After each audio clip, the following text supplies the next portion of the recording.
Good afternoon, students. Myself Bhavani Singh, head of the department in the Department of Aerospace Engineering. I am not going to deliver any lecture today. मैं आज basic concept जो aerospace engineering का है वो बताने वाला हूँ. Basically बहुत से स्टूडेंट, मैक्सिमम स्टूडेंट जो मेरे से पूछते हैं सर एरोनॉटिकल और एरोस्पेस इंजीनियरिंग में डिफरेंस क्या है. सबसे पहला ही उनका डाउट होता है एरोस्पेस और एरोनॉटिकल क्या है, दोनों क्या सेम है या दोनों अलग है. So let me clear you. Basically aerospace engineering वो इंजीनियरिंग पार्ट है जिसके अंदर हम डिज़ाइन, मैन्युफैक्चरिंग से लेकर testing for aircraft, helicopter, glider, missiles, rocket के बारे में स्टडीज़ करते हैं. वो एरोस्पेस इंजीनियरिंग होता है. अब एरोस्पेस इंजीनियरिंग के दो पार्ट होते हैं. बेसिकली फर्स्ट पार्ट होता है aeronautical engineering and second part होता है एस्ट्रोनॉटिकल इंजीनियरिंग. इन एरोनॉटिकल इंजीनियरिंग हम अर्थ के एनवायरनमेंट के अंदर सारी स्टडीज़ करते हैं, जैसे हेलीकॉप्टर है, एयरक्राफ्ट होते हैं, ग्लाइडर्स होते हैं या कुछ टाइप के रॉकेट्स होते हैं जो एनवायरनमेंट के अंदर हम काम करते हैं. एंड एस्ट्रोनॉटिकल इंजीनियरिंग, इसके अंदर हम एनवायरनमेंट के बाहर जाके काम करते हैं. फॉर सैटेलाइट हो जाता है, स्पेस क्राफ्ट्स हो जाते हैं. ये बेसिक डिफरेंस दोनों के अंदर है. सो बेसिकली एरोस्पेस एक अलग ब्रांच है, एरोनॉटिकल एक अलग चीज़ है. अब आता है बेसिकली कि ये एरोनॉटिकल के अंदर पढ़ने से क्या होता है, जॉब क्या होता है या प्लेसमेंट होता है तो कहाँ होता है, क्यों. तो what is the in aerospace engineer, how to become an aerospace engineer. उसके लिए आप डिप्लोमा कर सकते हो, बीटेक कर सकते हो, जनरली एमटेक करते हैं लोग, पीएचडी करते हैं, पोस्ट डॉक्टरेट करते हैं एरोस्पेस के अंदर. अब आज के ट्रेंड की बात करते हैं, कंपटीशन की बात करते हैं, 2020 2025 की बात करते हैं, तो एरोस्पेस इंजीनियरिंग का स्कोप क्या होगा. यदि आज की बात करते हैं, हमारे इंडिया क्या पूरे वर्ल्ड के अंदर कोविड-19 चल रहा है, उसके अंदर सारा मार्केट, सारी इंडस्ट्रीज बंद है. सिर्फ एरोस्पेस का जो ड्रोन टेक्नोलॉजी वो काम कर रहा है. Not even in India, in America, England, Switzerland, Europe, all Europe के अंदर मेडिकल इमरजेंसीज हो, फूड इमरजेंसीज हो या कोई भी इमरजेंसी हो, वो ड्रोन के थ्रू किया जा रहा है. Basically UAV, that means unmanned air vehicle. Unmanned air vehicle का मीनिंग ये होता है कि जिसके बिना किसी ह्यूमन एफोर्ट के चलाया जाता है. That means a powered aerial vehicles who controlled by remote only, वो होता है हमारा यूएवी. यूएवी के थ्रू हम लैंड सर्वेइंग कर सकते हैं. यूएवी के through agriculture, fire safety, wild life, forest, coast guard कहीं भी यूज कर सकते हैं. अब आता है कि इसके थ्रू जॉब लगती है तो क्या होगा, कैसे होगा. तो यूएवी एक टेक्नोलॉजी है कि जस्ट लोग खिलौना नहीं है.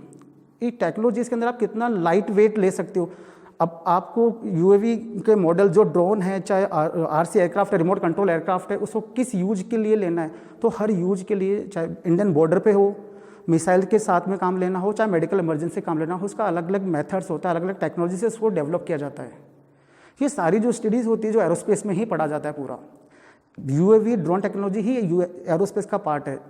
ये कोई अलग पार्ट नहीं है. आप डिग्री करते साथ में, उसके साथ आगे जो पढ़ते जाओगे वो आपको इसके ड्रोन के बारे में बताया जाए. सपोज एग्रीकल्चर के अंदर क्रॉप जो टेक्नोलॉजी होती है, क्रॉप के थ्रू कैसे काम करना है, या सीड टेक्नोलॉजी होती है, पेस्टिसाइड करना है हमको, तो वो कैसे करना है, सब यूएवी के थ्रू किया जाता है आज के. इवन इंडिया के अंदर तो शायद 20% या 30% यूज होता है यूएवी का, but in out of India, in abroad, more than 90% work done by only UAVs. चाहे वो इमरजेंसीज हो, चाहे स्पोर्ट्स हो, चाहे कैमरा हो, चाहे शूटिंग हो, चाहे ट्रैफिक कंट्रोल हो, everything is controlled by only UAV. So आजकल हम जो पढ़ रहे हैं वो चीज़ वो पढ़ना है जिससे कि हमें बेसिक कंसेप्ट के साथ हमें जॉब अपॉर्चुनिटीज़ मिलती है. इंडिया की बात करते हैं. इंडिया के अंदर जॉब के लिए गवर्नमेंट सेक्टर में कितनी जॉब्स है, प्राइवेट सेक्टर में कितनी जॉब है.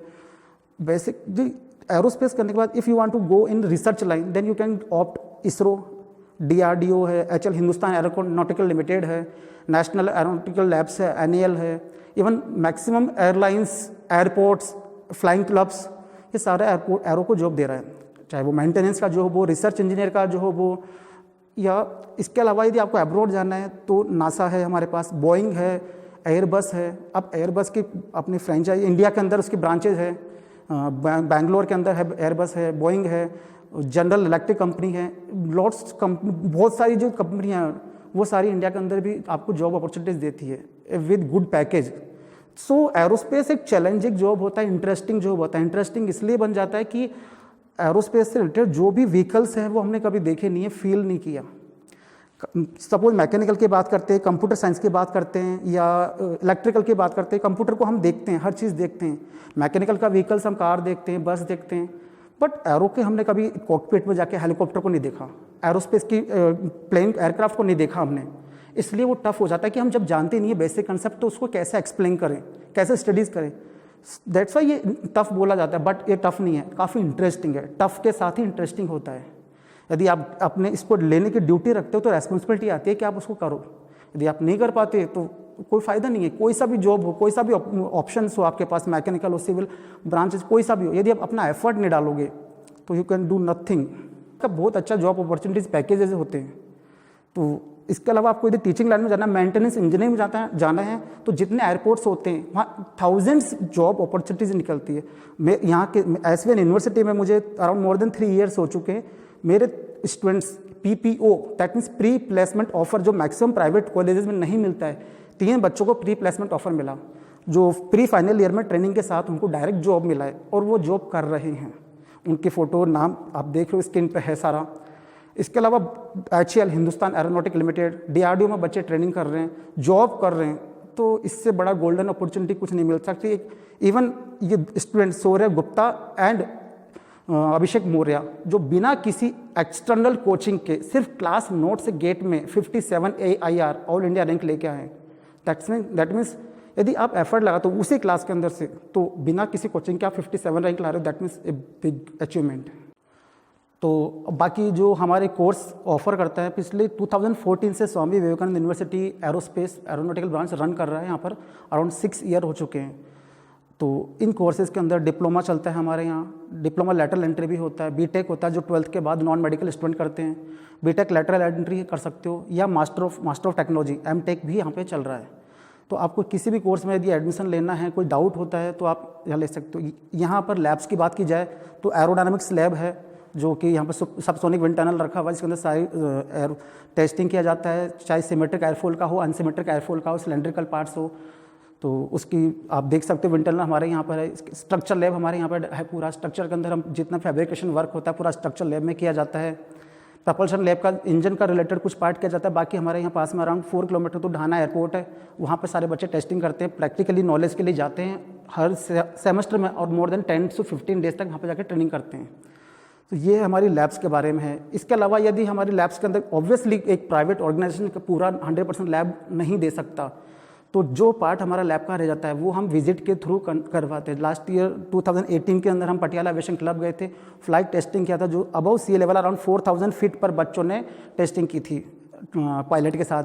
इसके अलावा लास्ट ईयर मार्च के अंदर हम यहाँ से इसरो गए थे, इसरो तिरुवनंतपुरम, वहाँ पे प्रैक्टिकली हमने देखा था सैटेलाइट्स क्या होता है, कैसे काम करते हैं, रॉकेट्स क्या होता है, लॉन्च पैड क्या होता है। तो प्रैक्टिकली नॉलेज के लिए हम जितना विजिट हो सकता है पॉसिबल वो पूरा हो रहा है यहाँ पर। इसके अलावा यदि आपको कोई डाउट होता है किसी भी एडमिशन से रिलेटेड, क्लास से रिलेटेड, गेट के नोट्स के रिलेटेड, या कुछ भी क्वेरी होती है कि क्या पढ़ने, कैसे स्कोप ले, क्या अपॉर्चुनिटीज़ होती है, यदि आपने बीटेक या डिप्लोमा मैकेनिकल कर रखा है, सिविल कर रखा है, तो आप कैसे कर सकते हो। तो जो मेरे नंबर दिए गए नंबर है उस पर या मेरी मेल ID पर आप मुझे कॉन्टैक्ट कर सकते हो, मैं उसका रिवर्ट करूँगा। Thank you.